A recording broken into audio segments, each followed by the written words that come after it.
अस्सलाम वालेकुम। KSK novels पर आप सबको वेलकम। एक खूबसूरत नावल के साथ हाजिर हैं जिसका नाम है मोहब्बत या शराब। नावल के राइटर हैं अस्मा कादरी। चले नावल के जानिब बढ़ते हैं।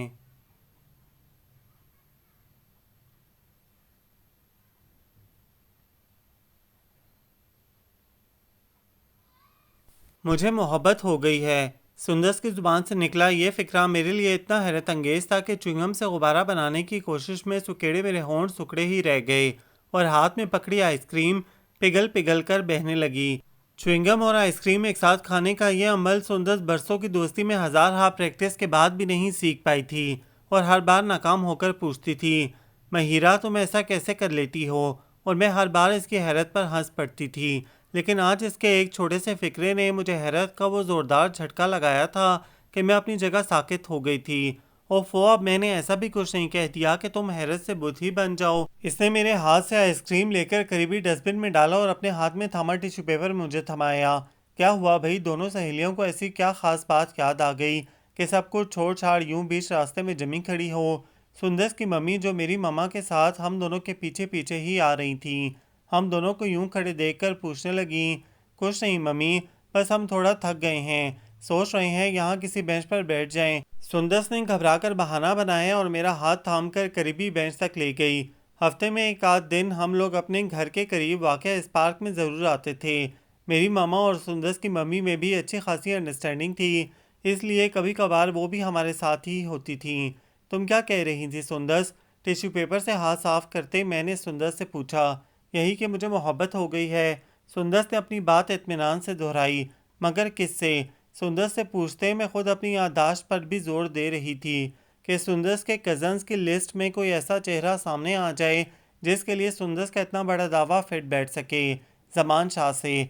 सुंदस के जवाब ने मुझे बावर करवाया कि वो इसका कोई कज़न नहीं, क्योंकि पड़ोसी और क्लास फेलो होने के नाते हमारे इतने करीबी मरासिम तो थे ही कि वो मेरे और मैं इसके ख़ानदान के तकरीबन तमाम अफराद से अच्छी तरह वाकिफ़ थी। कौन है ये ज़मान शाह? पहेलियाँ बुझवाने के बजाय मुझे सारी बात खुलकर बताओ। मुझे हैरत के साथ साथ तशवीश ने भी घेर रखा था कि पता नहीं कौन शख्स है और जाने कैसे सुंदर से टकराया, वरना मैं और वो तो तकरीबन हर जगह ही साथ होते थे। समी भाई का दोस्त है, बहुत अमीर और ख़ूबसूरत। सच में हीरा, मैंने इसे देखा तो देखती ही रह गई। सुंदस ने आंखें मीच कर बताया तो मुझे भी तजस्सुस होने लगा। लेकिन तुम इससे कहाँ और कैसे मिली?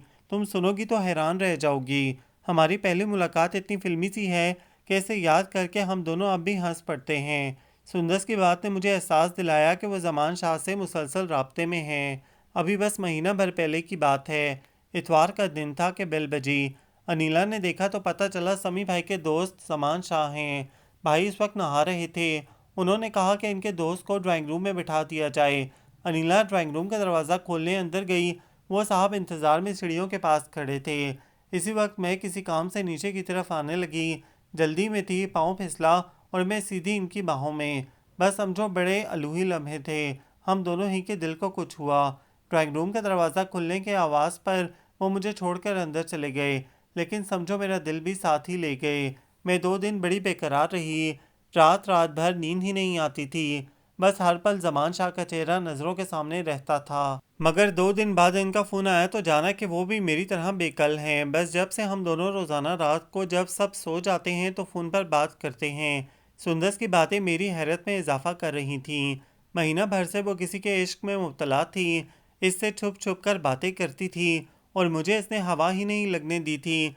कभी मैंने इसके बेवजह मुस्कुराने या क्लास में बैठकर जमाइयाँ लेने का सबब पूछा तो वो मुझे टाल गई और अब खुद आराम से बैठी एतराफ़ कर रही थी कि वो गोडे गोडे किसी के इश्क में डूब चुकी है। जब पूरे 1 महीने से तुमने ये बात मुझसे छुपा रखी है तो अब बताने की क्या ज़रूरत थी? एकदम ही मैं इससे खफा हो गई। प्लीज़ महिरा, सॉरी यार, बस मैं डर गई थी कि तुम्हें बताऊं तो कहीं तुम मुझे नसीहतें ना करना शुरू कर दो, क्योंकि मैं ज़मान को छोड़ने का तस्वर भी नहीं कर सकती। इसने फ़ौरन ही मुझे मनाना शुरू कर दिया। लेकिन सुंदर से इस बात में ख़तरा तो है ना? पता नहीं वो कैसा लड़का है। अभी हम लोग इतने समझदार तो नहीं हुए ना कि लोगों को पहचान सकें। मैंने तशवीश का इजहार किया। वो बहुत अच्छा है महिरा, और सबसे बढ़कर समी भाई का दोस्त है। समी भाई खुद इतने अच्छे हैं, भला इनकी किसी ख़राब लड़के से दोस्ती कैसे हो सकती है? सुंदस की ये दलील वाकई जानदार थी। समी भाई वाकई बहुत सोबर और शाइस्ता मिजाज थे और इनके दोस्तों से भी ऐसी ही उम्मीद रखी जा सकती थी। मुझे कुछ कुछ इत्मीनान महसूस होने लगा। सुंदस मुझे आहिस्ता आहिस्ता अपने और जमान शाह के दरमियान होने वाली टेलीफोनिक गुफ्तगू की तफसीलात सुनाने लगी, जो मैं पूरी दिलचस्पी और हैरत से सुन रही थी। मोहब्बत की ये बेकरारियां मैंने अब तक फिल्मों और कहानियों में ही देखी थी। अपनी सबसे करीबी दोस्त से हकीकत में ये सब कुछ सुनना बहुत दिलचस्प और सनसनीखेज था। सुंदस, महिरा, चलो घर चलें, काफ़ी देर हो चुकी है। मामा के आवाज़ लगाने पर हमें अपनी गुफ्तगू का सिलसिला मुनक़ता करना पड़ा। मामा के साथ अपने घर में दाखिल होते मुझे लगा कि मेरे दिल में एक अजीब सी कैफियत पैदा हो रही है। क्या मैं समझ नहीं सकी, क्योंकि मेरी 17.5 साल ज़िंदगी में इस कैफियत को महसूस करने का पहला मौका था। क्या हुआ, बहुत चुप चुप सी हो? जमान से कोई झगड़ा हो गया है क्या?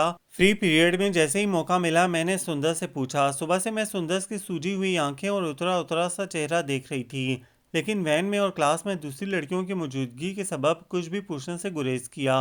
और सुंदर तो जैसे मेरे पूछने की ही मुंतजिर थी, फूट फूट कर रोने लगी। या अल्लाह, खैर न जाने क्या हो गया। मैंने बड़ी मुश्किलों से इसे चुप करवाया। जमान मुझसे नाराज़ हैं। हिचकियाँ थोड़ी काबू में आई तो सुंदर ने इंकशाफ किया। मेरा लरसता दिल भी थोड़ा संभला।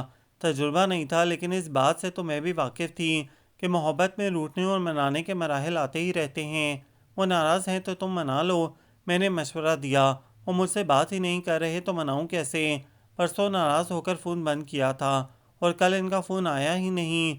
मैं सारी रात ट्राई करती रही, लेकिन इन्होंने फ़ोन नहीं उठाया। इसकी सिसकियाँ अब भी जारी थीं। मगर वो तुमसे नाराज़ क्यों हैं? आखिर मुझे ये अहम सवाल करने का ख्याल आ ही गया। वो मुझसे मिलना चाहते हैं। परसों इन्होंने मुझसे कहा था कि मैं कॉलेज की छुट्टी होने से 1 घंटा पहले आऊँगा। तुम क्लासेस बंक करके गेट पर आ जाना। लेकिन मेरी हिम्मत ही नहीं हुई। बस वो नाराज़ हो गए कि तुम्हें मुझ पर एतमाद ही नहीं। सुंदर ने जो तफसीलात बताईं वो खासी तशवीशनाक थीं। यूँ कॉलेज से निकल कर जमान शाह के साथ जाने में कई ख़तरात थे। अव्वल कॉलेज में बदनामी होती, दोम अगर बाहर कोई इन दोनों को साथ देख लेता तो भी इसकी खैर नहीं थी। ऐसे में मैं रोने के लिए इसे अपना कंधा पेश करने के सिवा भला क्या मदद कर सकती थी। 2 दिन सुंदस के आवा फगान सुनते बड़ी मुश्किल से कटे। सुंदस अपनी अबतर होती हालत को तबीयत के खराबी का बहाना बनाकर घर वालों को टालती रही। तीसरे दिन सचमुच इसे शदीद बुखार हो चुका था। मैं इसकी वाहिद राजदा और हमदर्द होने के नाते अजीब मुश्किल का शिकार थी।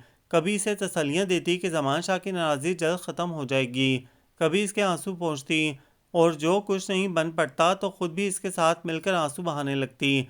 सुंदस मेरी इतनी करीबी दोस्त थी कि इसकी हर तकलीफ़ मुझे अपने दिल में महसूस होती।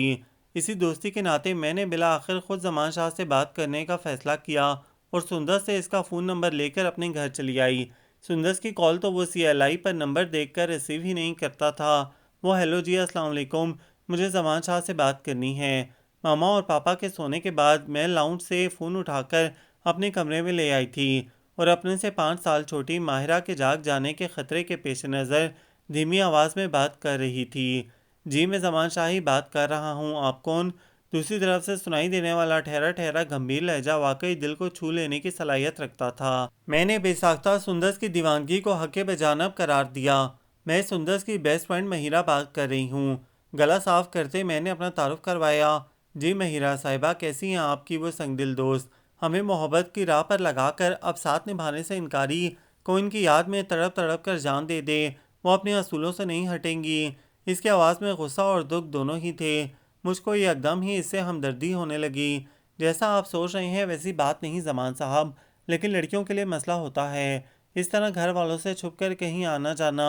सुंदस भी बस इसीलिए आपकी फरमाइश पूरी नहीं कर सकी।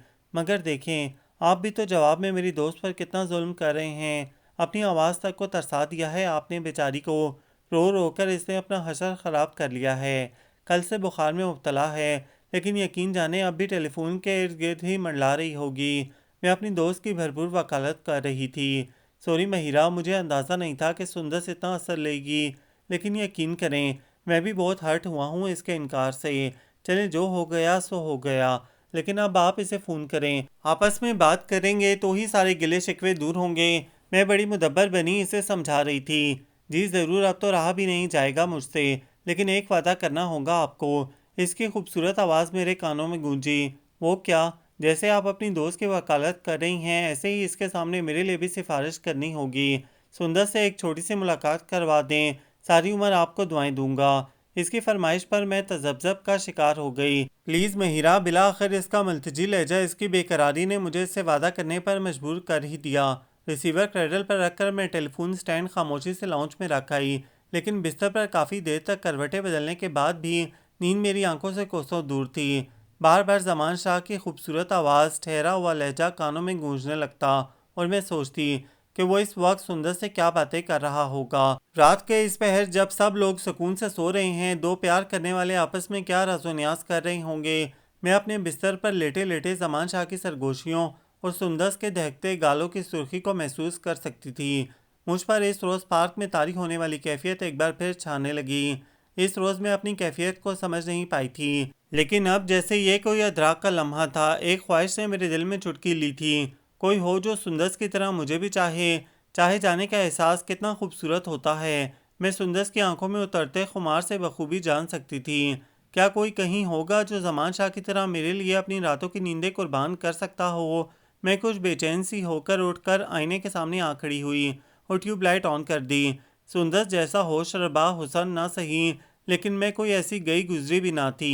गंदमी रंगत, स्याह आंखें, भरे भरे होंठ, मुनासिब नाक। मैं खुद को पासिंग मार्क्स दे ही रही थी कि माहिरा की नींद में डूबी आवाज़ सुनाई दी, आप ही लाइट तो बंद कर दें, रोशनी आंखों में चुभ रही है। मैं हड़बड़ाकर आईने के सामने से हटी और लाइट ऑफ करके बिस्तर पर वापस आ गई। मोहब्बत सुंदर को हुई थी और नींदें मेरी उड़ी जा रही थीं। हो गई जमान शाह से नाराज़गी ख़त्म। सुबह कॉलेज वैन के इंतज़ार में मैं गेट पर खड़ी थी कि सुंदर भी चली आई। इसके चेहरे पर छाई खुशी इतनी वाजिया थी कि मैंने बेसाख्ता ही इसे छेड़ा। और इसका सारा क्रेडिट तुम्हें जाता है। जमान बहुत तारीफ़ कर रहे थे तुम्हारी। इन्होंने तुम्हारे लिए स्पेशल थैंक्स कहलवाया है। वो मेरे गले लग गई। क्या बात है, सुबह सुबह बड़ा प्यार आ रहा है दोस्त पर। मामा जो मुझे अल्लाह हाफिज़ कहने बाहर निकली थी, पूछने लगी, अरे आंटी ये तो है ही इतनी प्यारी, कैसे हर वक्त प्यार किया जाए। सुंदर चहकी। इसी वक्त हमारी वैन आ गई और हम दोनों मामा को अल्लाह हाफिज़ कहते वैन में सवार हो गए। वैन में चूंकि दूसरी लड़कियां भी होती थीं, इसलिए हम जमान शाह वाले मौजू को डिस्कस करने से एतराज़ करते थे। महिरा, आज जमान मुझे लेने आएंगे, प्लीज़ तुम मेरे साथ गेट तक चली चलना। तीसरे पीरियड में लैब की तरफ जाते सुंदर ने मुझसे कहा, जब तुम्हें इसकी बात मानी ही थी तो इतनी जिद बहस क्यों की थी। बस यार, पहले अंदाज़ा नहीं था, लेकिन अब यकीन हो गया है कि जमान शाह की नाराज़ी सहना मेरे बस की बात नहीं। और वो खुद क्या करें, वो भी तो दिल के हाथों मजबूर हैं। इनका दिल चाहता है मुझे देखने, मेरे सामने बैठकर बातें करने को। ये यकीनन इसे जमान शाह ने दिलाया था। लैब में जितनी देर प्रैक्टिकल होता रहा, सुंदर बार बार अपनी कलाई पर बंदी घड़ी में टाइम देखती रही। जल्दी करो ना महिरा, कहीं देर ना हो जाए। अगर तुम्हारा यही हाल रहा तो कर चुके हम बीएससी, पहले साल में ही शानदार तरीके से फेल होकर अपने अपने घर वालों की जूतियां खाएंगे। तुम्हारे जख्मों पर तो चलो तुम्हारा जमान शाह अपनी मीठी मीठी बातों से मरहम रख देगा, मगर मुझ गरीब का क्या होगा। मैं कुछ चिड़ी और कुछ इससे छेड़ा, लेकिन वो बुरा माने बगैर खिलखिलाकर हंसने लगी।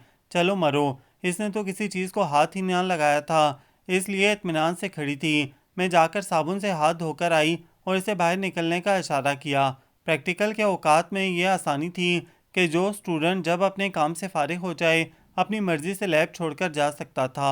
वो रहे जमान। गेट पर पहुंचते ही सुंदर स्याह करोला से टेक लगाए खड़े शख्स को देखकर खुशी से चीखी। मैंने नज़र उठाकर जायज़ा लिया। वो बिल्कुल वैसा ही था जैसा इसकी आवाज़ सुनकर मैंने तस्वर कायम किया था। लंबा कद, गोरी रंगत, वर्जिशी जिस्म, सलीके से जमे बाल, तीखे नैन नक्श और घनी मूछें, खड़े होने के अंदाज में एक ख़ास किस्म का एतमाद जो इसकी क्लास के शायद हर फर्द में कुदरती तौर पर ही बेदार हो जाता है। उम्र यही कोई 25-26 के दरमियान होगी। इस एतबार से वो सुंदर से कोई 7-8 साल तो बड़ा था ही। चलो तुम्हें ज़बान से मिलवाऊँ। सुंदर से मेरा हाथ पकड़कर खींचना चाहा। नहीं सुंदर, तुम जाओ, मैं फिर कभी मिल लूँगी। मैं घबरा कर पीछे हट गई। पता नहीं इर्द गिर्द मौजूद लड़कियां यूं एक अजनबी के साथ जाने पर क्या क्या बातें बनाती। सुंदर फिलहाल ऐसे हर खौफ से आज़ाद थी।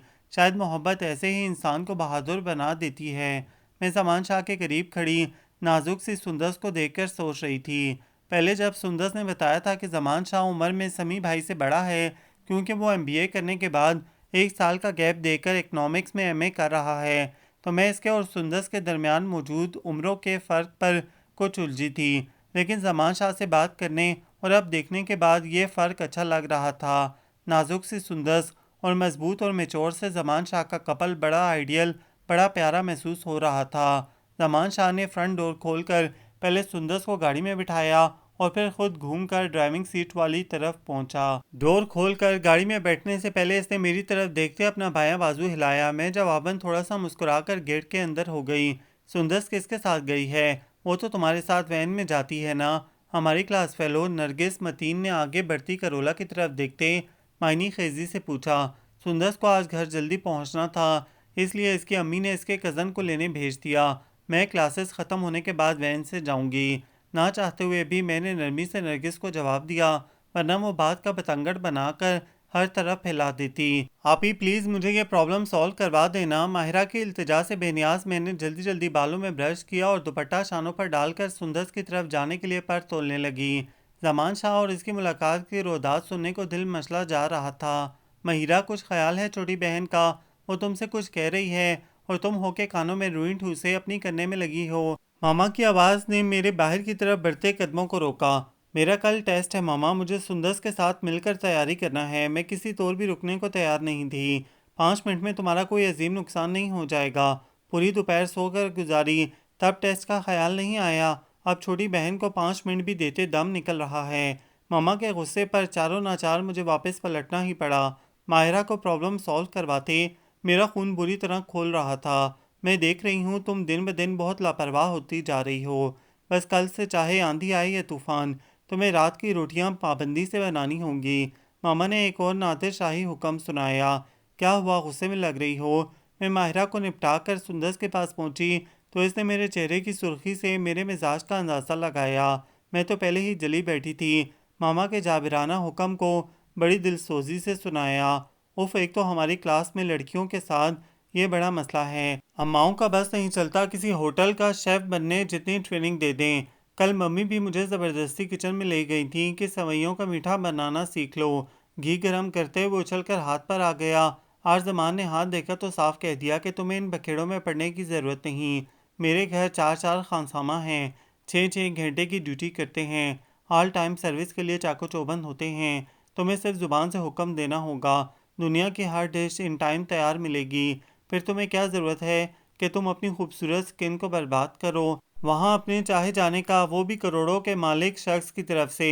भरपूर फ़ख्र बोल रहा था। मैं जो बड़े इश्तियाक से इसकी ज़मान शाह से मुलाकात का अहवाल जानने आई थी, चुप की चुप रह गई। बहुत शानदार भाई, बहुत अच्छा खाना बनाया है मेरी भतीजी ने। माशाल्लाह समझदार होती जा रही है। मैं बड़े फ़ख्र से गर्दन उठाए पुप्पो की तारीफ़ी कलामात सुन रही थी।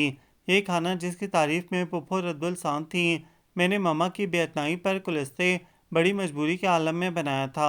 पुप्पो से मामा की बहुत अंडरस्टैंडिंग थी।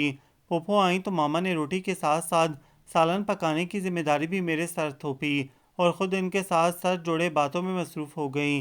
मैंने भी फट चिकन जलफ्रेज़ी का तैयार शुदा मसाला मंगवा कर डब्बे पर लिखी तरकीब के मुताबिक सालन तैयार किया। फ्रिज से कबाब निकाल कर तले, सलाद बनाने और चावल चुनने के लिए माहिरा को पकड़ा। यूं ठीक ठाक एहतमाम के साथ खाना तैयार हो गया। पुप्पो की तारीफ़ी कलमात जहाँ मेरा खून बढ़ा रहे थे, वहीं मामा भी बड़ी मसरूर थीं। तुमने तो बहुत थोड़ा सा सालन लिया है असीद, और लो ना। मैंने खुद से 3 साल बड़े पुप्पो के सपूत की तरफ डोंगा बढ़ाते खुश इखलाकी से कहा। पुप्पो की तारीफ़ों की वजह से लहजा खुद ब खुद ही अच्छा हो गया था। सॉरी, मैं बाजार के मसालों से बनी चीज़ें खाने में एहतियात करता हूँ। इसने जैसे मेरे मुंह पर तमाचा मारा। मेरा चेहरा गुस्से से सुर्ख होने लगा। बड़ा आया डॉक्टर कहीं का। अभी 3rd ईयर में है तो इतने नखरे हैं। कहीं कोई माहिर डॉक्टर बन गया तो क्या होगा? मैं मुंह ही मुंह में बड़बड़ा रही थी। ये भी शुक्र था कि असीद का जवाब सिवाय मेरे किसी और ने नहीं सुना था, वरना मज़ीद सुबकी होती। मामू, एक बात है आपके इलाके की, ये रसमलाई बड़े मज़े की होती है। बंदा खाए तो दिल ही नहीं भरता। मीठे में पापा बाहर से रसमलाई ले आए थे। एक के बाद दूसरी रसमलाई प्याली में डालते इसने तारीफ़ की तो मेरा खून जलने लगा। ये रसमलाई तो तुम्हारे चचा जान ने अपने हाथों से बना कर रखी होगी। इसे ठूसते हुए तुम्हें बाजार की चीज़ों से एहतियात का ख्याल नहीं आ रहा। इसके बिल्कुल बराबर वाली चेयर पर बैठे होने का फ़ायदा था कि अगर किसी ने इसका तनकीदी तबसरा नहीं सुना था तो मैं भी अपनी दिल जली बातें बिना रुकावट इस तक पहुंचा सकती थी। इसके असरात तुम्हारे चिकन जलफ्रेज़ी से कम ही बुरे होंगे। एक तो पैकेट का मसाला, ऊपर से तुम्हारी हाथों से तैयार हुई डिश। ये तो वही बात हुई कि करेला ऊपर से नीम चढ़ा। इसने भी आवाज़ दबाकर जवाबी हमला किया। इससे पहले कि मैं मज़ीद कार्रवाई करती, पुप्पो की आवाज़ ने मुझे अपनी तरफ मुतवज्जा कर लिया। ये मेरी तरफ से तुम्हारे लिए इनाम। आज पहली बार तुम्हारे हाथ का बना खाना खाया, सच बहुत अच्छा लगा। पुप्पो ने अपने पर्स से 500 का नोट निकाल कर मुझे थमाया। इस डिनर के लिए 500 रुपये। इससे तो अच्छा था आप फूड मेला जाकर 54 डिशेस वाला बुफे डिनर कर आती। आपके हसीद ने खुलकर मेरी मुखालफत की। मेरी भतीजी के हाथ से बने डिनर पर फूड मेला की 54 तो क्या 54,000 डिशेस कुर्बान। पुप्पो ने प्यार से मुझे अपने साथ लगाया तो मैं इसको ठेंगा दिखाते हुए हंसने लगी। ये देखो, जमान ने मुझे ये रिंग दी है। सुंदस ने अपनी मखरूती उंगलियों वाला हाथ मेरे सामने फैलाया। दरमियानी उंगली में पड़ी नाजुक सी अंगूठी में जड़ा वाहिद नगीना जिगर जिगर कर रहा था। डायमंड है। जमान ने कहा, तुम्हारी उंगली के लिए डायमंड से कम कोई स्टोन नहीं लिया जा सकता। हालांकि मैं इतना मना करती रही, लेकिन वो माने ही नहीं। कहने लगे, जमान शाह की मोहब्बत की निशानी कोई कम कीमत चीज़ तो हो ही नहीं सकती। सुंदस के लहजे में दुनिया जहान की खुशी थी। और तुम इतने आराम से इसे उंगली में पहने घूम रही हो। अगर फराह आंटी या अंकल ने देख ली तो क्या होगा। मैंने इसे डराना चाहा। वैसे भी इसके आए दिन जमान शाह के साथ कॉलेज से जाने पर लड़कियों में चह में गोइयाँ होने लगी थीं, जो मुझे अच्छी न लगती थीं। ये तो मैंने इन सब की बोलती बंद करवाने के लिए पहनी है। घर जाने से पहले उतार कर बैग में रख दूंगी। अभी देखना, जब इन लोगों को पता चलेगा कि जमान शाह जैसा डैशिंग शख्स मेरा फयांसी है तो कितना जलेंगी। और वाकई इसने तकरीबन हर क्लास फेलो को पकड़कर अपनी खूबसूरत अंगूठी दिखाने के साथ अपने और जमान शाह के रिश्ते की खबर भी सुना डाली। रिश्ते की खबर पर किसी ने यकीन किया हो या ना किया हो, रिंग देखकर सभी मुतासर हुई। तुम जमान शाह से कहती ना कि वो तुम्हारे घर में रिश्ते की बात करे। आखिर कब तक तुम लोग यूं छुप छुप कर फ़ोन पर बातें करोगे और इधर उधर मिलते रहोगे। मुझे सुंदस और जमान शाह की मोहब्बत पर रश तो बहुत आता, लेकिन मेरी शदीद ख्वाहिश थी कि इससे पहले कि किसी को इस सारे मामले की खबर हो, वो दोनों किसी बाज़ाब्ता रिश्ते में बन जाएं। जमान तो खुद भी ऐसा चाहते हैं, लेकिन इन्हें कई मसले हैं। पहले वो अपना एमए मुकम्मल करना चाहते हैं, फिर बिजनेस के मामलात भी अभी पूरी तरह इनके हाथ में नहीं। इनके पेरेंट्स अगर मिडिल क्लास की लड़की से शादी की ख्वाहिश पर भुदक गए तो सारी प्रॉपर्टी इनके हाथ से निकल जाएगी। इधर वो समी भाई का सामना करने से भी कतराते हैं कि कहीं समी भाई ये ना सोचे कि ज़माने दोस्त होते हुए दोस्त की बहन पर नज़र रखी। इसलिए फ़िलहाल जो जैसे चल रहा है ठीक है। अच्छा है, इस दौरान मेरी एजुकेशन भी कंप्लीट हो जाएगी। सुंदस के लहजे का यह एतमाद जमान शाह की मोहब्बत का एजाज़ था। मैं एक टिक इसे देखने लगी। क्या देख रही हो, इसने पूछा। तुम खूबसूरत तो थी, मगर अब खूबसूरत तरीन होती जा रही हो। सारा मोहब्बत का कमाल है। वो खिलखिला कर हंसी। अगर मोहब्बत ऐसी खूबसूरती देती है तो मुझे भी इसके बारे में सोचना पड़ेगा। आसान तरीन ब्यूटी टिप जिसमें हींग लगे ना फटकड़ी और रंग भी चोखा आए तो कर देखो ना। इसने अदा से मशवरा दिया। यही तो मसला है कि कैसे करूं और किस से करूं। कोई ढंग का बंदा नज़र ही नहीं आता। मैंने ठंडी आप भरी। क्यों, वो तुम्हारा कज़न है ना असीद। अच्छा खासा गुड लुकिंग और जीनियस लड़का है। फ्यूचर भी काफ़ी ब्राइट है। वो इससे मोहब्बत करके मैं खूबसूरत होने के बजाय जल जल कर तवे की तरह स्याह हो जाऊंगी। मुझे सुंदर का मशवरा एक आंख ना भाया। वैसे भी बंदा थोड़ा मेच्योर होना चाहिए। अब जमान शाह देखो कितने डिसेंट लगते हैं, केयरिंग भी हैं। इस पर जब तुम इन्हें आप जनाब से मुखातिब करती हो तो कितना प्यारा लगता है। असीद से तो मैं तू तड़ाक से कम पर भी बात करूं तो ज़्यादा से ज़्यादा तुम कहकर मुखातिब हो सकती हूँ। तो ऐसा करो, समी भाई पर ट्राई मारो। वो असीद के मुकाबले में बड़े भी हैं और सोबर भी। तुम इन्हें इज्जत से भी पुकारती हो, इसलिए कोई मसला नहीं होगा। असीद के लिए मेरी राय जानकर इसने नया मशवरा दिया। रहने दो यार, बचपन से तुम्हारे साथ रहकर इन्हें इतनी बार भाई कहा है कि अब इस लफ्ज़ को इनके नाम से जुदा नहीं कर सकती। मैंने इसका दूसरा आइडिया भी रद्द कर दिया। तो फिर तुम इंतज़ार करो इस वक्त का जब तुम्हें खुद ब खुद ही किसी से मोहब्बत हो जाए। सुंदर झुंझलाई। और अगर इससे पहले मामा ने मेरा कोई इंतज़ाम कर दिया तो मैं तो मोहब्बत की हसरत दिल में लिए ही मर जाऊंगी। मैं सख्त तशवीश में मुब्तला थी। शादी से पहले चाहे जाने में जो नशा था, मैं इसे किसी सूरत महरूम ना रहना चाहती थी। मगर ये मोहब्बत एक मुझ पर ही मेहरबान होने को तैयार नहीं थी। आज फिर सुंदर जमान शाह के साथ मुलाकात के लिए गई हुई थी और मैं जलती भुनती कॉलेज ग्राउंड में बैठी थी। मैडम अतिया को किसी इमरजेंसी की वजह से जल्दी जाना पड़ा था, जिसकी वजह से हमारा लास्ट पीरियड फ्री था। सुंदस होती तो बातचीत में वक्त अच्छा गुजर जाता, लेकिन अब अकेले बैठकर बोर होना मजबूरी थी। वैन तो अपने वक्त पर ही लेने आती। हेलो महिरा, क्या हुआ? यहाँ बैठकर बुरे बुरे मुंह क्यों बना रही हो? मेरी क्लास फेलो हुमैरा वहाँ से गुजरते रुक कर मुझसे पूछने लगी। बस यार, वैन के इंतज़ार में ख्वार हो रही हूँ। मैंने अपने डैडी को मोबाइल पर कॉल करके बुलवाया है। कहो तो मैं तुम्हें ड्रॉप कर दूँ? वो बड़े इखलाक से बोली। तो मुझे मौका अच्छा लगा। यहाँ बोर होने से आराम से घर पहुँचने का तस्वर बड़ा खुशकुन था। अपने साथ वैन में जाने वाली लड़कियों में से एक को बताकर मैं हुमैरा के साथ घर आ गई। आज तुम कुछ जल्दी नहीं आ गई? मामा ने मुझे देखकर पूछा। वो इस वक्त किचन में खड़ी हरे धनिए की पत्तियां तोड़ रही थीं। जी, हमारा लास्ट पीरियड फ्री था। एक क्लास फेलो ने अपनी गाड़ी में लिफ्ट की ऑफ़र दी तो हम इसके साथ आ गए। मैंने अपने जल्दी घर पहुंचने की वजह बताई। ये तो गलत बात है। अगर पीरियड फ्री था तब भी तुम्हें अपनी वैन का इंतज़ार करना चाहिए था। तुम्हारे इस तरह पहले से आ जाने पर वैन वाले को कोई उल्टा सीधा शक भी हो सकता है। इसे क्या मालूम तुम किसके साथ गई हो? वो तो अपनी मर्जी से कोई भी राय कायम कर लेगा। मामा ने मुझे तनबीह की तो मुझे बेसाख्ता सुंदस याद आई। इसके जमान शाह के साथ जाने पर जब मैं वैन वाले को कोई बहाना घड़ कर सुनाती थी तो वो जुबान से तो कुछ नहीं कहता था, लेकिन इसके होंठों पर बड़ी मायनेखेज सी मुस्कुराहट फैल जाती थी।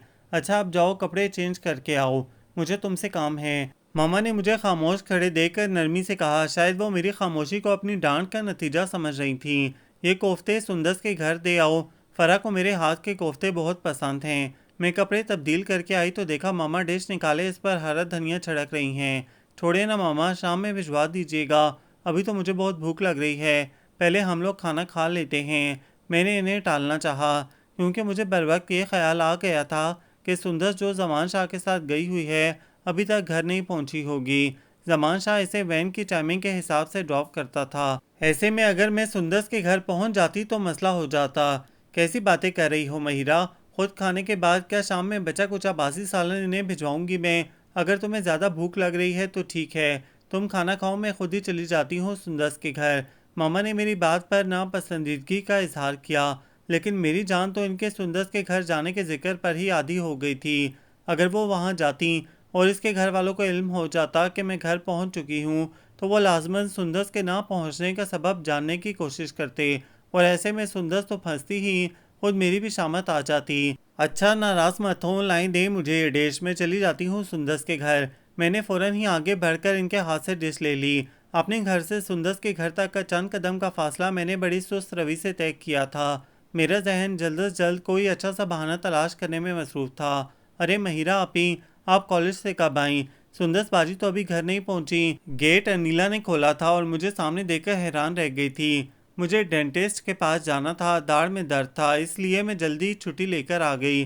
सुंदस पीरियड्स लेने के लिए रुक गई थी। बस अभी थोड़ी देर में पहुंचती ही होगी। मैंने सालन इसे थमाते अपना सोचा हुआ बहाना जल्दी से सुनाया और वापस पलट गई। अनीला को मजीद किसी सवाल जवाब के लिए मौका देना मुनासिब नहीं था। इस सुंदस की बच्ची के इश्क ने तो मेरी जान अजाब में कर दी है। कॉलेज में लड़कियों की बातें सुनो, यहाँ घर वालों से झूठ बोलो, मैं तो घन चक्कर बनकर रह गई हूँ। मैं दिल ही दिल में सुंदस को कोस रही थी। वैसे जमान शाह इसे कहाँ लेकर गया होगा? सुंदस बता रही थी आज वो इससे किसी अच्छी सी जगह लंच करवाएगा। कितना रोमांटिक लग रहा होगा जमान शाह के साथ किसी ज़बरदस्त से होटल के खूबसूरत माहौल में शानदार सा लंच करना, मम्मा के साथ बैठकर खाना खाते। मेरे ख्याल की रोज़ सुंदस और जमान शाह के रोमांटिक लंच की तरफ मुड़ गई। मम्मा के हाथ के बने कोफ्ते एकदम ही अपना जायका खो बैठे। चाहे जाने की दबी दबी सी ख्वाहिश अब कुछ ज़्यादा ही ज़ोरावर होने लगी थी। प्लीज़ महिरा मान जाओ ना, जमान ने इतने खलूस से तुम्हें इनवाइट किया है। सुंदस मुसलसल 2 दिन से इसरार कर रही थी। कल शाम जमान शाह का बर्थडे था और इसने सुंदस के साथ साथ मुझे भी इनवाइट किया था, लेकिन मैं जाने से इनकारी थी। अब भी सुंदस इसी सिलसिले में मुझे मनाने मेरे घर आई हुई थी। ना बाबा, मुझे तो तुम माफ़ ही रखो, कहीं किसी ने देख लिया तो तुम्हारे साथ मेरी भी शामत आ जाएगी। इस रोज़ भी झूठ बोलकर मामला संभाला था। वो तो शुक्र है इसी दिन मामा को एक रिश्तेदार की मैयत में फौरी तौर पर टंडू आदम जाना पड़ा, वरना जब शाम में फरा आंटी मेरी तबीयत पूछने घर आई थी, अगर मामा घर में होती तो सोचो कैसी दुर्गत बनती मेरी और तुम्हारी। वो तो शुक्र है कि मामा 3-4 दिन शहर से बाहर रहीं तो फरा आंटी से मुलाकात नहीं हुई और सारा मामला सेटल हो गया। मैंने कानों को हाथ लगाए। सुंदस और जमान शाह की दोस्ती में मेरे लिए कितनी ही अट्रैक्शन हो, मैं बुनियादी तौर पर बड़ी बुज़दिल थी और ऐसी किसी सिचुएशन का दोबारा सामना करना बड़ा मुश्किल लग रहा था। वो तो तुम्हारी हमाकत की वजह से मसला हुआ था, लेकिन जब हम दोनों साथ होंगे तो ऐसी किसी गड़बड़ का कोई डर नहीं होगा। सुंदस ने मुझे समझाया। और अगर किसी ने जमान शाह के साथ हमें देख लिया तब? मैंने खदशा जाहिर किया। अरे छोड़ो, कोई नहीं देखता।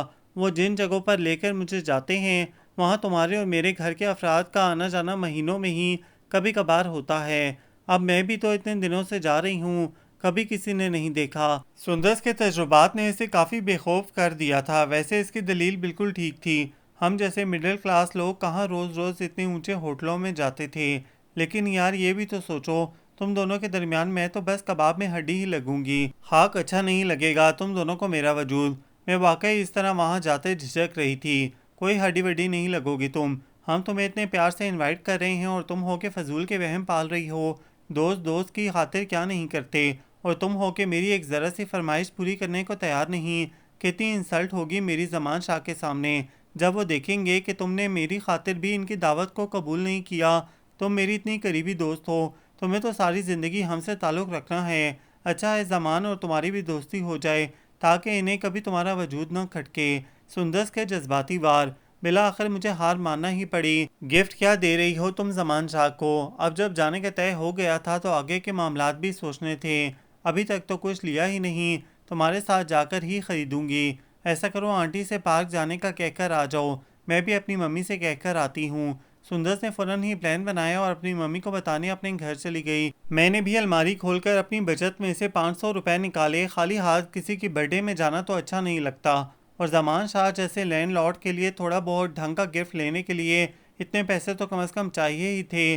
पॉकेट मनी से की गई बचत में से ये फजूल खर्ची करना मुझे काफ़ी खुल भी रहा था, लेकिन सुंदस की बेस्ट फ्रेंड होने का भरम रखने के लिए ये कुर्बानी तो देना ही थी।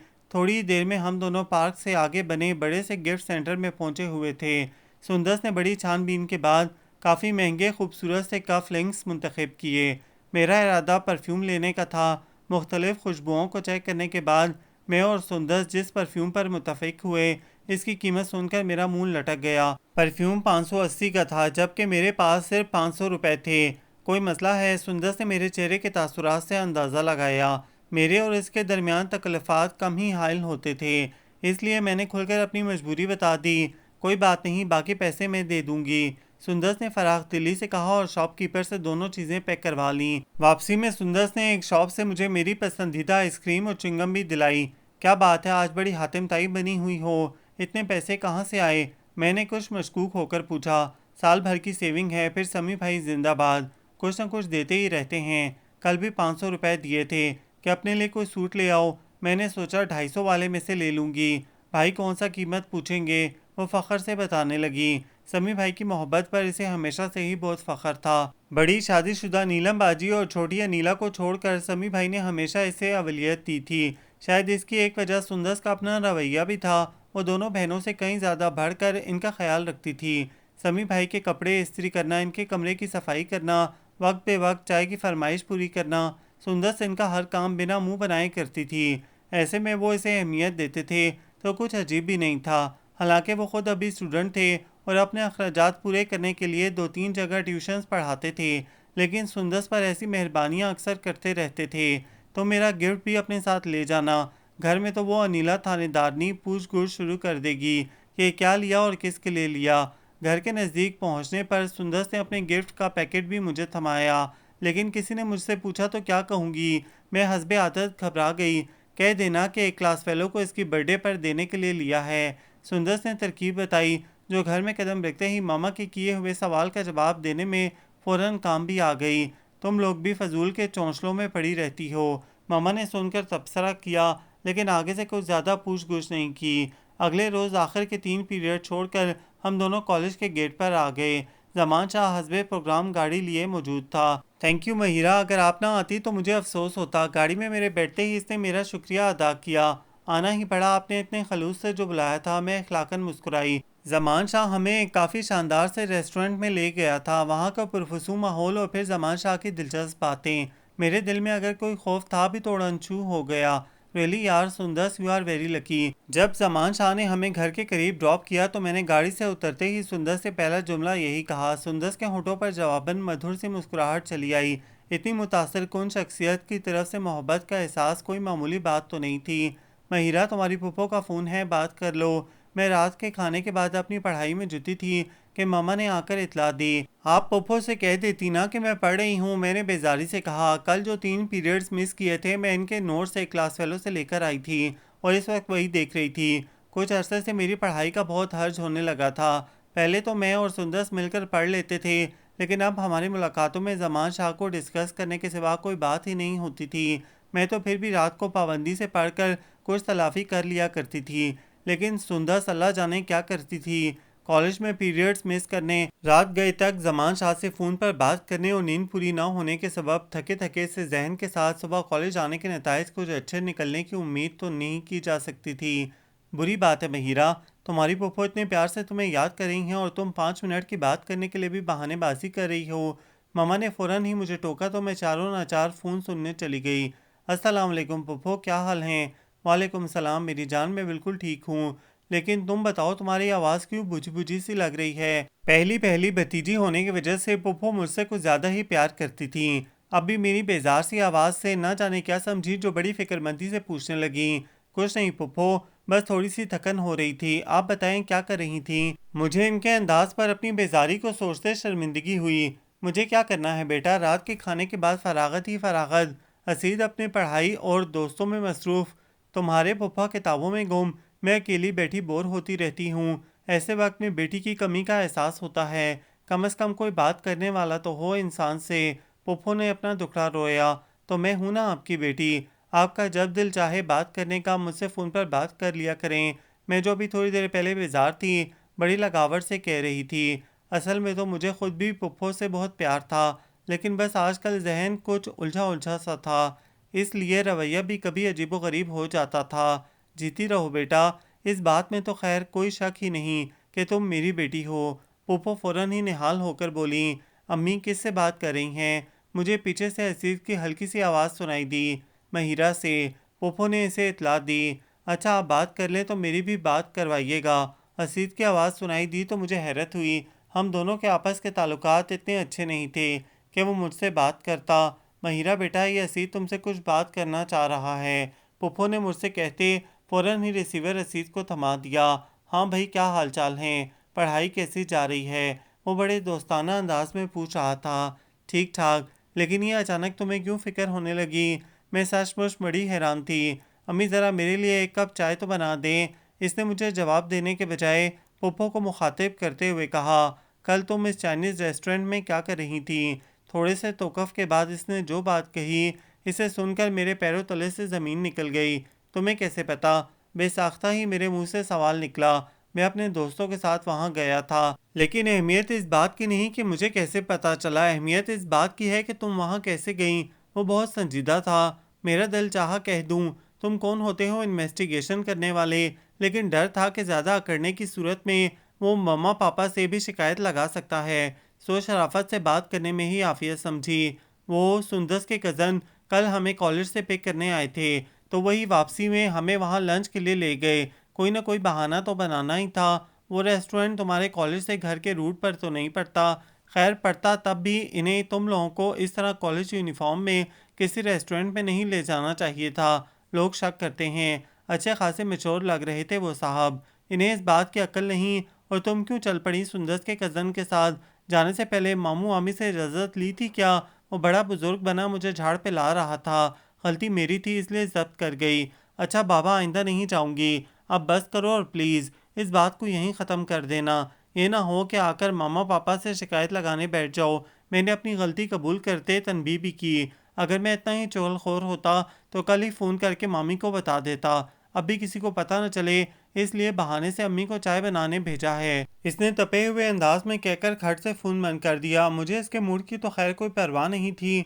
अलबत्ता यह इत्मीनान हो गया था कि वह इस मामले में किसी के सामने ज़ुबान नहीं खोलेगा। आज कॉलेज से छुट्टी कर लो, तुम्हें मेरे साथ शॉपिंग के लिए चलना है। हफ्ते भर बाद की ही बात थी। मैं हस्बे मामूल नाश्ते की मेज़ पर आई तो मामा ने माहिरा का लंच बॉक्स तैयार करके इसके बैग में ठूंसते मुझे हिदायत दी। आप फराह आंटी के साथ चली जाए ना, मेरा तो आज प्रैक्टिकल है। मैं सदा से मार्केट जाने की चोर। मामा के हुक्म पर फ़ौरन ही तजवीज़ पेश की। फ़रा तो खैर साथ चलेगी ही, लेकिन तुम्हारा भी साथ चलना ज़रूरी है, वरना बाद में शिकवे करोगी कि सूट का कलर अच्छा नहीं, सैंडल का नाप सही नहीं, ज्वेलरी पुराने डिज़ाइन की है। तुम्हारी पुप्पो ने तुम्हारी पसंद का ख्याल रखने के लिए ही खास तौर पर शॉपिंग की जिम्मेदारी मेरे साथ डाली है। मम्मा पता नहीं कौन सी पहेलियां बुझवा रही थी। आखिर मेरी शॉपिंग वो भी पुप्पो की हिदायत पर करवाने की ये इमरजेंसी ज़रूरत क्यों आ पड़ी थी? तुम भी ना शाहिदा, पहले इसे कुछ बता तो दो। बच्ची नाहक परेशान हो रही है। पापा ने मेरा हवनक चेहरा देखते मामा को टोका।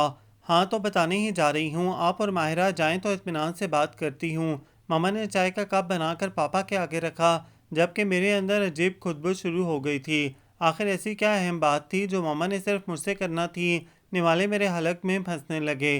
बड़ी मुश्किल से पापा और माहिरा की रवानगी का इंतज़ार किया। तुम टेबल साफ करके बर्तन धो दो, जाने से पहले सारे काम निपटाने हैं। खाना वगैरह पका कर निकलूंगी तो ही ठीक रहेगा, बाजार में तो वक्त गुजरने का पता ही नहीं चलता। पापा के पीछे गेट तक जाते मामा ने मुझे हिदायत दी। मामा कुछ मुझे भी तो बताएं। मैंने टेबल से बर्तन उठाकर सिंक में ले जाकर डाले और वापस कमरे में आ गई। मामा भी गेट बंद करके वापस आ चुकी थी। फ्रीज़र में से गोश्त का पैकेट निकालते आराम से बोली, इस संडे को हम तुम्हारी एंगेजमेंट कर रहे हैं, इस सिलसिले में शॉपिंग के लिए जाना है। क्या मगर इतनी अचानक कैसे? मैं हैरत के झटके से संभली तो देखा मामा किचन में जा चुकी हैं। मामा आप क्या कह रही हैं? मेरी कुछ समझ में नहीं आ रहा। मैं भी इनके पीछे पीछे किचन में जा पहुंची। एक दो लोगों ने मुझसे तुम्हारे रिश्ते के सिलसिले में बात की थी। तुम्हारी पप्पो से जिक्र किया तो कहने लगी मैं बाकायदा रस्म करने आ रही हूँ, सब लोगों को पता चल जाए कि महिरा असीद की है। ज़ुबानी कलामी तो उन्होंने बहुत दिन पहले ही तुम्हारे पापा और मुझसे बात कर ली थी। ज़ाहिर हमने इसलिए नहीं किया था कि तुम लोगों के जहन डिस्टर्ब ना हो और तुम लोग दिल लगाकर अपनी पढ़ाई कर सको, लेकिन अब मजबूरी है। लोगों को बिना कोई जवाब बताए इनकार करेंगे तो ख़ानदान में नाराज़ियों का खदशा है। मामा की बातों ने मेरे 14 तबक रोशन कर दिए। इतनी अचानक मंगनी, वो भी असीद से? मेरा और इसका मिजाज तो आपस में कभी मिला ही नहीं था। मामा के सामने कोई एहतजाज करना बेकार था, इसलिए मुझे फौरी तौर पर सुंदर की ज़रूरत महसूस होने लगी। अभी वैन आने में कुछ वक्त था, इसलिए मैंने इससे मिलने के लिए दौड़ लगा दी। सुंदर के घर जा रही हो तो फराज से कह देना मार्केट चलने का। मामा ने पीछे से आवाज़ लगाई, आओ भाई महिरा, आज कॉलेज नहीं जाना क्या? सुंदर के यहाँ पहुंची तो सामने ही समी भाई और अंकल बैठे नाश्ता कर रहे थे। खटर फटर की आवाज़ों से अंदाज़ा हो रहा था कि फरा आंटी किचन में हैं। समी भाई, सुंदर अपने कमरे में है ना? मैंने इनकी बात का जवाब देने के बजाय पूछा। हाँ हाँ है, कॉलेज जाने की तैयारी कर रही है। इनके बताने पर मैं सुंदर के कमरे की तरफ दौड़ी। अरे तुम महिरा तैयार क्यों नहीं हुई? सुंदर मुझे देखकर हैरान हुई, मगर मैंने बजाय कोई जवाब देने के इसके गले लगकर चहकू पहकू रोना शुरू कर दिया। अरे अरे क्या हुआ? क्या मसला हो गया? क्यों इतनी बुरी तरह रो रही हो? सुंदर मेरे रोने पर भुखला गई, मगर मैं कुछ कहे बिना शिद्दत से रोती रही। कुछ तो बताओ महिरा, आखिर क्या हुआ है? बड़ी मुश्किल से सुंदर ने मुझे खुद से अलग करके बेड पर बिठाया और पानी का गिलास मेरे लबों से लगाते पूछा, मम्मा मेरी मंगनी कर रही हैं, वो भी असीद के साथ। मेरी आवाजारी एक बार फिर शुरू हो गई। इस बार सुंदर भी मेरे गम में शरीक थी। असीस के लिए मेरी नापसंदीदगी से वो बहुत अच्छी तरह वाकिफ थी। सुंदर तुम्हारी वैन आ गई। वैन के हॉर्न के साथ समी भाई ने भी आवाज़ दी, भाई वैन वाले को मना कर दें, मैं आज कॉलेज नहीं जाऊंगी। सुंदर ने आवाज़ लगाकर समी भाई से कहा, मुझे इतने बड़े गम के हवाले करके वो कैसे कॉलेज जा सकती थी? हैं ये तुम दोनों को क्या हुआ? समी भाई, जो शायद सूरत हाल का जायज़ा लेने आए थे, हम दोनों की मातमी सूरत देखकर हैरत से पूछने लगे, भाई महिरा की मंगनी हो रही है इसकी पुप्पो के बेटे असीद से। सुंदर ने नहायत गम से इतला दी। अच्छा, जब भी ये सुबह सुबह तुम्हें खुशखबरी सुनाने दौड़ी आई है, लेकिन जहाँ तक मेरा ख्याल है खुशी में चेहरे पर इस तरह 12 तो नहीं बजते। समी भाई ने हम दोनों के चेहरों की तरफ देखते तबसरा किया। अच्छा हाँ, मैं समझ गया, तुम लोग असीद बेचारे के लिए फ़िक्रमंद हो। सही बात है भाई, जिस बेचारे के हिस्से में तुम दोनों में से कोई आए वो तो है ही काबिल रहम। उन्होंने बड़े मुदब्बराना अंदाज में सर हिलाया। भाई बंद करें अपनी ये बातें, वो बेचारी पहले ही इतनी परेशान है, ऊपर से आप भी। सुंदर ने समी भाई को टोका तो वो हंसते हुए चले गए। मेरी और सुंदर की कैफियत को उन्होंने हस्बे आदत अहमकाना जज्बातियत ही समझा होगा। मेरी बेटी तो बिल्कुल शहजादी लग रही है। पुप्पो मुझे देखकर निहाल हो गई और ख़ुद से लिपटाकर ढेरों ढेर प्यार कर डाला, मगर मुझे ज़िंदगी में पहली बार पुप्पो का प्यार ज़रा अच्छा नहीं लग रहा था। मैं तो हमेशा यही समझती रही थी कि वो भतीजी होने की वजह से मुझसे इतना प्यार करती हैं।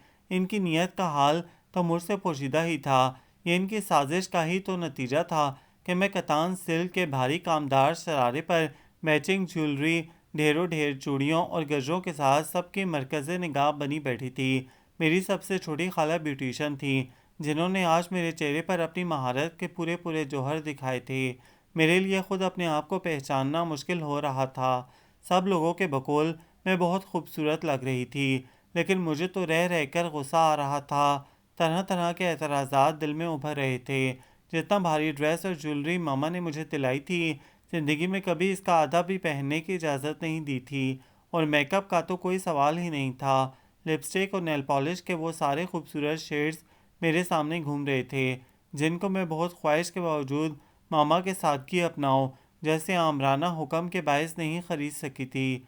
अब दिल की ये सारी ख्वाहिशात पूरी हुई थी तो बराबर में बैठे असीस जुबैर का वजूद बुरी तरह खटक रहा था।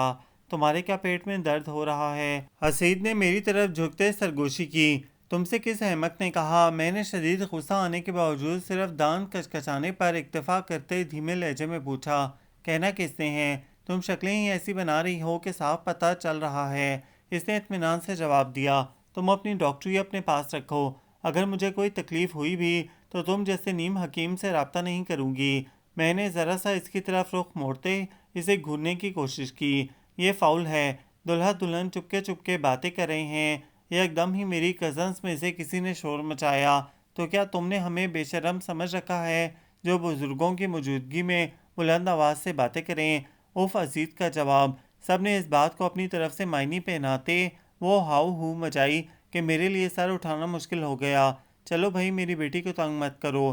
पहले ही वो घबराई हुई है, ऊपर से तुम लोग मजीद इसे सता रहे हो। पोपो का प्यार एक बार फिर मेरे लिए उमड़ा और वो मेरी मदद के लिए चली आई। ओहो, होने वाली बहू का बड़ा ख्याल है। किसी ने पुप्पो को भी छेड़ा।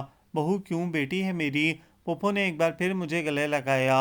इसी प्यार प्यार में वो मज़े से मेरी उंगली में अपने बेटे के नाम की अंगूठी डाल गई और मेरे पास तो अपनी हसरतों पर आंसू बहाने का भी मौका नहीं था। चाहे जाने की ख्वाहिश, मेच्योर, डिसेंट, हम सफ़र की तमन्ना, सब एक कान में ख़त्म। असीर जैसा बंदा जो ऐन मंगनी के रोज़ मेरे बराबर में बैठकर कोई खूबसूरत रोमांटिक जुमला नहीं बोल सका, इससे मुस्तकबिल में किसी भी किस्म के मंगेतरिज्म की उम्मीद रखना बेसुध ही था। महिरा, ये देखो मुझे ज़मान ने दिया है। कॉलेज की छत की तरफ जाती सीढ़ियों पर बैठे सुंदस ने अपने बैग से नोकिया का मोबाइल सेट निकाल कर मुझे दिखाया। अच्छा है ना? मेरी तरफ से किसी किस्म का रिस्पॉन्स न मिलने पर सुंदस ने पूछा। क्या हूँ? जब से तुम्हारी मंगनी हुई है तुम ढंग से मेरी कोई बात ही नहीं सुनती। सुंदस खफा हुई। सुन रही हूँ बाबा और देख भी रही हूँ। बहुत अच्छा सेट है, लेकिन जमान शाह ने तुम्हें क्यों दिया? तुम लोग तो पीटीसीएल पर भी बात कर लेते हो। मैंने सोचों से निकलते सुंदर से पूछा। वैसे इस वक्त मुझे खुद पर ठीक ठाक रहम आ रहा था। जमान शाह को सुंदर से छुपकर बात करना पड़ती थी, फिर भी वो इससे राब्ते में रहता था और अब ये मोबाइल भी इनायत कर दिया था। दूसरी तरफ मेरे मंगेतर साहब थे। ना कोई पाबंदी, ना कोई जालिम समाज। मगर मंगनी के बाद एक बार भी मुझे खसूसी फ़ोन नहीं किया था। यहाँ तक कि अभी 15 दिन पहले मेरी 18वीं सालगिरह पड़ी थी। तब भी मामूल की तरह पुप्पो ही तोहफे तोहफ़ लेकर आईं।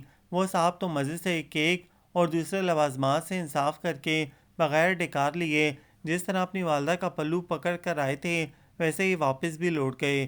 ठीक है, मैं एक मशरकी लड़की थी। वालदैन ने जहाँ रिश्ता जोड़ा था, थोड़ा बहुत रो पीट कर सब्र से खूंटे से बंध गई थी। लेकिन अब ऐसी भी साबरा बेगम नहीं थी कि सामने वाले की बेनियाजी आसानी से हजम कर जाऊं। समी भाई के दोस्त वगैरह इनसे शिकायत करने लगे थे कि रात को जब भी तुम्हारे घर का नंबर मिलाओ फ़ोन एंगेज मिलता है। मुझे डर हुआ कि कहीं पकड़ी ना जाऊं, इसलिए जमान से कहा कि आप फ़ोन पर बात नहीं करेंगे। उन्होंने जवाब में ये मोबाइल दिला दिया। अब कोई मसला नहीं, जब दिल चाहेगा बगैर किसी रुकावट के आराम से बात कर लिया करूँगी, सुंदस ने बताया। और अगर किसी ने तुम्हारे पास मोबाइल देख लिया तो? मैंने इसे डराया। कोई नहीं देखेगा, बैग में छुपा कर रखूँगी। यहाँ कॉलेज टाइम में ऑन रखूँगी, फिर ऑफ कर दूँगी। घर में जब मौका मिलेगा तब बात कर लेंगे। सुंदस का इत्मीनान दीदी था। मुझे एक बार फिर इस पर रश्क आया। अरे हाँ, जमान तुमसे बात करना चाह रहे थे। मैंने इन्हें तुम्हारी ज़बरदस्ती की मंगनी के बारे में बताया था। बहुत अफसोस कर रहे थे। कह रहे थे महिरा से मेरी बात करवाना। मेरे ख्याल में ये मौका अच्छा है, तुम इनसे बात कर लो। सुंदस ने कहने के साथ की पैड पर उंगलियां चलानी शुरू कर दी। अगले ही लम्हे वो जमान शाह से रब्ता कर चुकी थी। खुद इसने जमान शाह से दो चार बातें की और मोबाइल मेरे हाथ में थमा दिया। अस्सलाम वालेकुम, मैं बमुश्किल इतना ही कह पाई। वालेकुम सलाम, कैसी हैं आप? क्या हाल है आपका? इसकी खूबसूरत आवाज़ मेरे कानों में गूंजी। जी ठीक हूँ। मेरी मरी मरी सी आवाज़ निकली। सुंदर से आपकी ज़बरदस्ती की मंगनी के बारे में सुना, बहुत अफसोस हुआ। आपके वालिदैन को आपके साथ ऐसा नहीं करना चाहिए था। आखिर आपकी भी कोई राय है। इन्हें चाहिए था कि पहले आपसे पूछते, फिर हामी भरते। वैसे सुंदर बता रही थी कि आपका मंगेतर डॉक्टर है, काफ़ी ज़हीन और हैंडसम भी है। फिर आपके ऐसे नापसंद करने की क्या वजह है? कहीं आप पहले से किसी और में इंटरेस्टेड तो नहीं? जी नहीं, मैं ऐसे फजूल काम नहीं किया करती। जमान शाह की बात पर पता नहीं क्यों मुझे गुस्सा आ गया और मैं बेसाख्ता ही बोली, अरे ये तो आपने बहुत गलत बात कही। आपके नज़दीक किसी को पसंद करना, इससे मोहब्बत करना फजूल काम है। यानी मैं और सुंदस आपके ख्याल में फजूल हैं? इसने फ़ौरन ही मेरी बात पकड़ ली। नहीं नहीं, ऐसी कोई बात नहीं। यूं ही परेशानी में एक बात जुबान से निकल गई। आप माइंड मत करें। मैंने फ़ौरन ही इससे माजरत की। आखिर को वो मेरी अजीज़ जान दोस्त का महबूब नज़र था, जिससे सुंदर की शादी होने के नतीजे में यकीनन मेरा भी वास्ता पड़ना था। भला इसको नाराज़ करके मैं अपनी दोस्त को क्यों अपने हाथ से जाने देती। महिरा आपी, आपको समी भाई बुला रहे हैं। मैंने कॉलेज से आकर अभी कपड़े तब्दील किए थे कि अनीला मुझे बुलाने चली आई। खैरियत? अनीला के चेहरे पर ऐसा कुछ था कि मैं घबरा गई। जी लेकिन भाई ने कहा है कि आपको अपने साथ लेकर आऊं। मुझे लगा कि अनीला मुझसे आंखें चुरा रही है, लेकिन समी भाई के बुलावे पर जाना तो था ही। मामा को अपने पड़ोस में जाने की इतला दी तो बोली, एक तो तुम दोनों दोस्तों का एक दूसरे के बगैर गुजारा नहीं होता। मुझे पता है फरहान ने आज कड़ी चावल बनाए हैं, इसीलिए सुंदर ने तुम्हें बुलवाया है। मामा के लगाए अंदाजे पर मुझे भी थोड़ा इत्मीनान हुआ। ऐसा तो अक्सर हो ही जाता था कि फरहा आंटी या मामा में से कोई हम दोनों का मनपसंद खाना बनाती तो हम दोनों दोस्तें एक दूसरे के घर खाना खा लेते। मगर असल परेशानी समी भाई की तरफ से बुलावे पर थी। वो तो अमूमन इस वक्त तक यूनिवर्सिटी से वापस ही नहीं आते थे। मैं सोचो में उलझी अनीला के साथ सुंदर के घर पहुंची। भाई और मम्मी आप ही के कमरे में हैं। अनीला ने मुझसे कहा और ख़ुद तेज़ी से किचन में चली गई। मैंने झिझकते हुए सुंदर के कमरे की तरफ कदम बढ़ाए और जूं ही दरवाज़ा खोलकर अंदर दाखिल हुई, मेरा ऊपर का सांस ऊपर और नीचे का सांस नीचे ही रह गया। कमरे के मंजर में आंसू बहाती सुंदर, सर को पकड़े बैठी फरहा आंटी, सपाट चेहरे और सुर्ख आंखों वाले समी भाई किसी अनहोनी के हो जाने का पता दे रहे थे। क्या मैंने चंद लम्हों में ही जान लिया। सुंदर का कॉलेज बैग एक टेबल पर उल्टा हुआ था और समी भाई के हाथ में मौजूद मोबाइल सेट बेहद नुमाया था। इन चीज़ों के बारे में जानती हो? समी भाई ने मोबाइल सेट के साथ हाथ बढ़ाकर डायमंड रिंग भी मेरे सामने की। मेरा तो काटो तो बदन में लहू नहीं वाला हाल था। तुम दोनों मिलकर हमें इतना बड़ा धोखा दे सकती हो, मैं कभी सोच भी नहीं सकता था। कितना एतबार था मुझे तुम लोगों पर, और इस एतबार का क्या सिला दिया है तुमने और सुंदर ने मुझे और अपने घर वालों को। गलती चाहे एक ही हो, कसूरवार तो तुम दोनों ही ठहराई जाओगी। तुम्हारी इतनी गहरी दोस्ती, दिन रात का मिलना जुलना, तो ये तो मैं किसी सूरत नहीं मान सकता कि सुंदर जो कुछ कर रही थी तुम इसे लाइल्म थी। समी भाई की बातें में दम साधे सुन रही थी। कहने को कुछ राय नहीं था। सुंदर बमाए सबूत के पकड़ी गई थी। कैसे ये तो मुझे नहीं मालूम था, लेकिन अब शामत सामने नजर आ रही थी। अभी उम्र ही क्या है तुम्हारी जो तुम ऐसे चक्रों में पड़ी हो। सिर्फ बीएससी पार्ट 1 की स्टूडेंट हो और हरकतें इतनी बड़ी बड़ी। समी भाई की मुखातिब इस बार से सुंदर थी, जिसे वो सख्त लहजे में सरजंश कर रहे थे। मैंने कोई गलत हरकत नहीं की। मैं और जमान शाह एक दूसरे को पसंद करते हैं और ये कोई जुर्म नहीं। एकदम ही सुंदर रोना बंद करके दलेरी से बोली थी, चोरी ऊपर से सीना जोरी, जुबान काट दूंगी मैं तेरी। फरहा आंटी ने गजबनाक होकर सुंदर को एक जोरदार थप्पड़ रसीद किया। मम्मी आप छोड़ दें इसे, इस पर इश्क का भूत सवार है। ये भूत कोई और नहीं, खुद जमान शाह उतार देगा इसके सर से। समी भाई ने आंटी को पकड़कर सुंदर से दूर हटाया। ये लो आज का पूरा दिन और रात तुम्हारी। तुम जितनी देर चाहे जमान शाह से बात कर सकती हो। बस सिर्फ इतनी शर्त है कि इसे इस बात पर राजी कर लेना कि वो अपने माँ बाप को तुम्हारा रिश्ता लेने हमारे घर भेजे। अगर वो लोग झूठे मुंह भी यहाँ आ गए तो ये मेरा वादा है, मैं तुम दोनों की शादी करवाऊंगा। लेकिन मुझे यकीन है ऐसा कभी नहीं होगा, क्योंकि जितना मैं जमान शाह को जानता हूँ तुम नहीं जानती। वो एक बिगड़ा हुआ रईस ज़ादा है, जिसने यूनिवर्सिटी में एडमिशन सिर्फ तफरीहन लिया है। इसका हर दूसरे दिन एक नई लड़की से अफेयर चलता है। अगर मुझे मालूम होता कि इसका यहाँ सिर्फ एक दफ़ा आना ये गुल खिलाएगा तो मैं कभी इसे अपने घर का एड्रेस नहीं देता। तुम्हें इसे इसका दावा है तो जो मैंने कहा है वो इसे मनवा कर दिखा दो। अगर जमान शाह बारात लेकर यहाँ आ गया तो तुम मेरे मुंह पर थूक देना। वैसे भी तुम्हारा मेरा ताल्लुक तो आज से हमेशा के लिए ख़त्म। मुझे बहुत मान था तुम पर, तुमने मेरा मान तोड़ दिया। फिर भला किसी रिश्ते को जोड़े रखने का क्या जवाब। समी भाई फराह आंटी को अपने साथ लेकर बाहर निकल गए। मैं इस दौरान दीवार से टेक लगाए थर थर कांपती रही थी। समी भाई का ये रूप मैंने ज़िंदगी में पहली बार देखा था, वरना वो तो हमेशा बहुत नरम लहजे में बात करते थे। क्या हुआ था? समी भाई को कैसे पता चला ज़मान शाह के बारे में? इन लोगों के बाहर जाते ही मैं लपक कर सुंदस के करीब आई। जमान आए थे मुझे ड्रॉप करने। समी भाई इत्तेफाक से यूनिवर्सिटी से जल्दी वापस आ गए। बस से उतरते इन्होंने मुझे और जमान को साथ देख लिया। घर आकर वो मुझसे इस बारे में पूछ ही रहे थे कि मेरे बैग में मोबाइल बज उठा। पता नहीं कैसे आज मैं घर आने से पहले मोबाइल साइलेंट पर करना भूल गई थी। बस समझो, सारे बुरे इत्तेफाकात एक साथ ही होते चले गए। समी भाई ने मेरे बैग की तलाशी लेकर मोबाइल और अंगूठी दोनों बरामद कर लिए। बस फिर पहले मम्मी को बुलाया, बाद में तुम्हारे लिए पैगाम भेजा। सुंदस ने मुझे तफसीलात सुनाई। तुम्हें डर नहीं लगा सुंदस? मेरी तो जान ही निकल गई समी भाई का गुस्सा देखकर। और तुम हो के इतने आराम से जमान शाह से मोहब्बत का एतराफ़ कर रही थी। मैंने झरझरी लेते सुंदस से पूछा। पहले तो मैं भी डर गई थी, लेकिन फिर सोचा कि एक ना एक दिन तो इस बात को सामने आना ही था। अब जब बात सामने आ गई है तो क्यों ना साफ साफ ही सब कुछ बता दिया जाए। देखो, समी भाई खुद मुझे इजाज़त देकर गए हैं ज़मान से बात करने की। वो फ़ख्र से बोली। और वो जो उन्होंने कहा है वो तुमसे हमेशा के लिए ताल्लुक़ तोड़ लेंगे। मैंने इसे समी भाई के अल्फाज याद दिलाए। कुछ नहीं होगा, एक बार मेरी ज़बान से शादी होने दो, सब लोग मेरे आगे पीछे घूमेंगे। ज़मान शाह की हैसियत सारे दावों को भुला देगी। सुंदस ने गोया अपने कान से मक्खी उड़ाई। अच्छा तुम फ़ोन तो करो ज़मान शाह को। समी भाई के चैलेंज को सोचते मैंने सुंदस से कहा। तो वो मोबाइल पर ज़मान शाह का नंबर मिलाने लगी। उन्होंने अपना मोबाइल ऑफ कर रखा है। काफ़ी देर कोशिश करने पर सुंदस ने मुंह लटका कर बताया, अच्छा चलो रात में कर लेना, फ़िलहाल मैं घर जा रही हूँ। फिर जो भी बात हो मुझे बताना। मैं घर लौट आई। शाम से रात तक कई बार मेरा दिल चाहा कि सुंदस के पास जाकर ज़मान शाह से होने वाली बात के बारे में पूछूं, लेकिन हिम्मत ना हो सकी। फराह आंटी और समी भाई की शिकायती नज़रें बार बार मेरे तस्वर में आकर मेरे इरादे को कमज़ोर कर देती थीं। महिरा जल्दी करो यार, देर हो रही है। असीस की आवाज़ पर मैंने जल्दी जल्दी अपनी किताबें समेटी और बाहर की तरफ दौड़ लगाई। इतनी आवाज़ें लगाते हैं कि मेरे हाथ पाँव फूलने लगते हैं। मैंने असीस के साथ वाली सीट पर बैठते खफगी से कहा, आवाज़ें तो इसलिए लगाते हैं कि तुम्हारा चेहरा ज़्यादा देर नज़रों से उजल रहे। यह हमसे बर्दाश्त नहीं होता।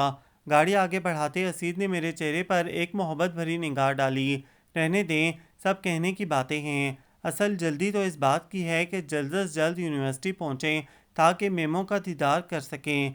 मैंने जवाबन असीस को छेड़ा, जो बात तुम में है वो मेमो में कहाँ? हम तो इनकी नीली आंखों में भी तुम्हारी स्याह आंखें ढूंढते रहते हैं। असीस का अंदाज ठीक आशिकों वाला था। यूं ही हंसते मुस्कुराते इन्होंने गाड़ी मेरे मतलूबा मकाम तक ले जाकर रोकी। अच्छा भाई, अल्लाह हाफिज़, फिर लंच टाइम में मिलेंगे। मैंने गाड़ी का दरवाज़ा खोलकर उतरते हुए अपना रोज़ाना का जुमला दोहराया। यार महिरा, बात तो सुनो। हसीद ने मेरे हाथ पर हाथ रखते मुझे रोका। जी, मैं पलटी। इतने दिनों से अंग्रेज़ों के मुल्क में हो, कभी इनकी तरह गुड बाय ही कह दिया करो। इन्होंने बाहर दिखाई देते एक अंग्रेज़ जोड़े की तरफ इशारा करते कहा, तो मेरे रुखसार शर्म से सुर्ख पड़ गए। कभी मुझे असीस से शिकवा हुआ करता था कि वो रोमांटिक नहीं, और अब मैं इनके जगह जगह रोमांस बिगाड़ने पर पजल हुई जाती थी। मेरी 5 साल पीछे की ज़िंदगी और मौजूदा ज़िंदगी में बहुत बड़ा इनकलाब आया था, और यह इनकलाब सुंदस की कहानी के मरहूने मिन्नत था। जिस तरह इसकी ज़िंदगी में शुरू होने वाली लव स्टोरी ने मुझे फैंटेसी में मुब्तला किया था, वैसे ही इस लव स्टोरी का अंजाम मुझे इस फैंटेसी से बाहर भी ले आया था। सुंदस की लव स्टोरी इसी रिवायती अंजाम से दो चार हुई थी, जो कच्ची उम्र में माँ बाप की आंखों में धूल झोंक कर की जाने वाली मोहब्बतों की तकदीर में लिखा होता है। जमान शाह ने समी भाई की पेशन गोई के ऐन मुताबिक सुंदस के शादी के मुतालबे पर साफ इनकार कर दिया था। सुंदस को एक तरफ जमान शाह की बेवफाई रुलाती थी, तो दूसरी तरफ घर वालों का सर्द रवैया मारे डालता था। खसूसन समी भाई की बेरुखी ने इसे तोड़कर रख दिया था। समी भाई ने अपना मान तोड़ने पर सुंदस को कभी माफ़ नहीं किया था। फराह आंटी और अंकल भी इससे सख्त बदगुमान थे। इसी नफरत भरी फिजा में सुंदस के लिए इसके दूर परे के रिश्तेदारों में से प्रपोज़ल आया, तो घर वालों ने बिना कोई छानबीन किए फ़ौरन रिश्ता तय करके इसकी शादी कर दी। सुंदस का मियाँ इससे कई साल बड़ा, मामूली शक्ल सूरत का मालिक, एक आम सा शख्स है जिसे अपनी बेइंतहा खूबसूरत और कम उम्र बीवी पर बिल्कुल भरोसा नहीं।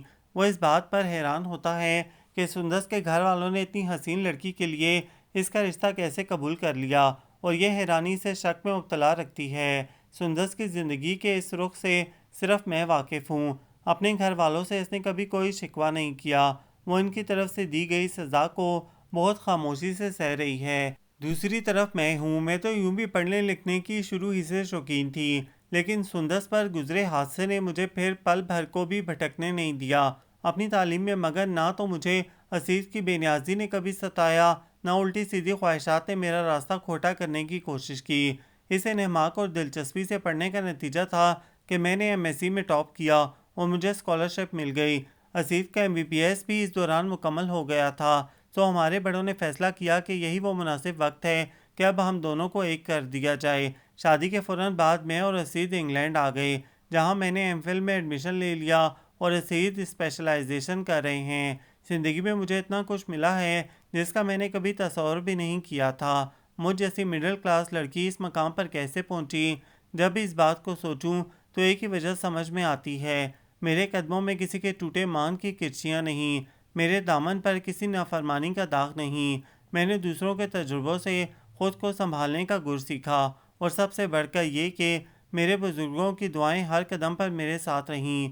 दुआओं से बढ़कर कोई ज़्यादा राह नहीं। मैंने ये बात बहुत जल्द समझ ली। काश के हर लड़की समझ सके। सुंदस की तरह खुद को तजुर्बात की भेंट चढ़ाने वाली लड़कियों का सबसे बड़ा अलमिया यही होता है कि वो दुआओं से महरूम हो जाती हैं, और यकीन करें, ज़िंदगी में इससे बढ़कर कोई महरूमी नहीं। ये नावल आप सबको कैसा लगा कमेंट्स में अपनी राय ज़रूर दें, हमें इंतज़ार रहेगा। हमारे चैनल को लाइक करें, शेयर करें, सब्सक्राइब करें।